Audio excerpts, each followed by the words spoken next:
Imagine watching your HOA president dial 911 on your wife simply for changing the locks on your own property, then having the sheer audacity to demand master keys from the responding officers in the name of community safety.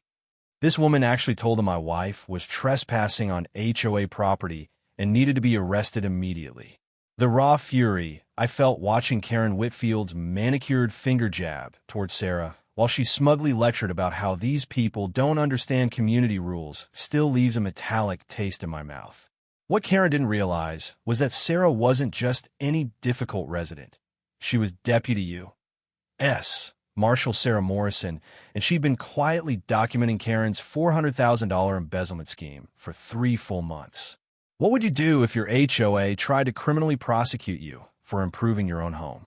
Because when Sarah finally flashed her federal badge, Karen's face drained white as fresh snow, and our entire neighborhood soon learned exactly where their missing dues had been going. My name is Jake Morrison. At 45, after 23 years as an Air Force mechanic fixing what's broken and spotting people who confuse authority with personality, I thought I'd dealt with enough petty tyrants to last a lifetime. Nothing prepared me for Pine Ridge Mountain Community and its self-appointed empress, Karen Whitfield. Sarah and I moved here 2 years ago after inheriting her grandmother's 1960s cabin in this Colorado development. 847 residents spread across $2. 3 million homes on 2-acre lots, surrounded by national forest, so pristine the pine sap mixes with your morning coffee on the deck. Grandma built it back when this was pure wilderness, giving us grandfathered rights that predated Karen's precious HOA by 40 years. We poured $180,000 into turning that rustic spot into our dream retreat.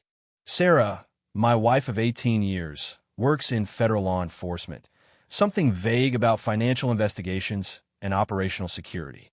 She's always been discreet. That professional paranoia ended up saving us. One morning I was on the deck watching mist roll off the mountains when Sarah stepped out in civilian clothes, duty belt creaking faintly as she watered flowers.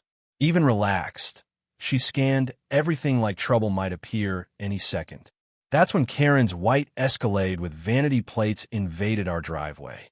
She stepped out dripping jewelry, clipboard in hand like evidence of war crimes. "Mr. Morrison," she proclaimed, not greeting but decreeing. "Violation notice for unauthorized modifications. That beautiful new oak door with stained glass. $500 fine. Restore compliance immediately." She dismissed our grandfathered rights with a laugh that could strip paint, insisting community standards override everything and our door threatened property values. Sarah stepped forward calmly. We'd reviewed the documents. No door restrictions in original filings. Karen's smile turned venomous. "I don't care what you think you know about law, honey. I've protected this community since before you people arrived. The you people drip poison." She threatened liens and forced sales if we didn't comply in 30 days. As her Escalade crunched away, Sarah's wedding ring tapped her mug unconsciously, her tell that instincts were kicking in. 3 days later, escalation hit like wildfire. Multiple vehicles arrived, Karen leading, nervous board members trailing, plus a stocky contractor. Emergency inspection, under safety protocols, citing anonymous structural concerns. The contractor circled our foundation, muttering about disasters waiting to happen. Sarah asked about his licensing. His swagger deflated. Karen defended him as trusted, then pivoted to our new locks as another violation requiring approval and master keys. Sarah dismantled their claims methodically. Emergency meetings need 72-hour notice, no proxies filed, no legitimate bylaws allowing access or keys. Colorado law limits HOA power over private security and privacy. Karen's face reddened. The contractor suggested rescheduling. They retreated, Karen spitting that legal technicalities wouldn't protect us forever. The harassment parade began, daily wellness checks with fabricated concerns, vehicle activity, electricity usage, wildlife issues. My small furniture workshop in the shed drew noise complaints despite legal permits. An electrical inspector showed up unannounced, clearly tipped off, but found nothing. Sarah dove into records while I documented everything. Patterns emerged. Excessive special assessments, $340,000 plus in 3 years. 4 phantom repairs, all paid to Pine Ridge Construction, owned by Karen's brother-in-law Rick. No permits filed. Roofs unchanged despite claims. Insurance fraud layered on top. Fake violations drove people out. Karen's agency handled below-market sales. Total theft, around $425,000 direct, plus millions in commissions. Sarah revealed her true role, Deputy U.S. Marshal, Financial Crimes Division. She'd been building a case, wire fraud, mail fraud, racketeering. We recruited victimized neighbors like accountant Tom Buckley and widowed Margaret Riley for evidence. Karen's desperation peaked with vandalism. Severed irrigation, spray-painted cameras, late-night casing of Margaret's home, accidental tree damage crushing our fence with inflated repair demands from Rick. The climax came when Karen called 911, demanding Sarah's arrest for trespassing after the lock change, insisting on access to hide evidence. Deputies arrived. Karen performed for the audience. Sarah stepped forward, produced her badge, Deputy U.S.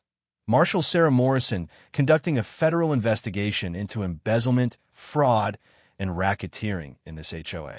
Karen stammered denials, but false reports obstructing federal probes became felonies. At the emergency HOA meeting she called to rally support against government overreach, Sarah exposed the fraud publicly with evidence. Federal agents arrived, arresting Karen and Rick on the spot for multiple counts.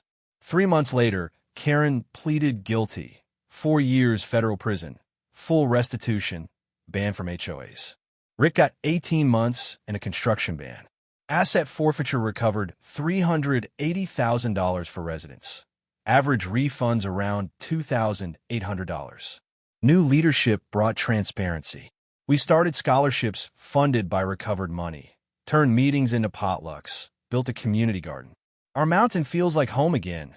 Kids laughing, barbecues, no more diesel fumes or fear. Sarah's work earned commendation. She now leads a task force on suburban fraud. Ordinary people can defeat corruption with documentation, organization, and refusing to bow to bullies who mistake temporary power for permanent immunity.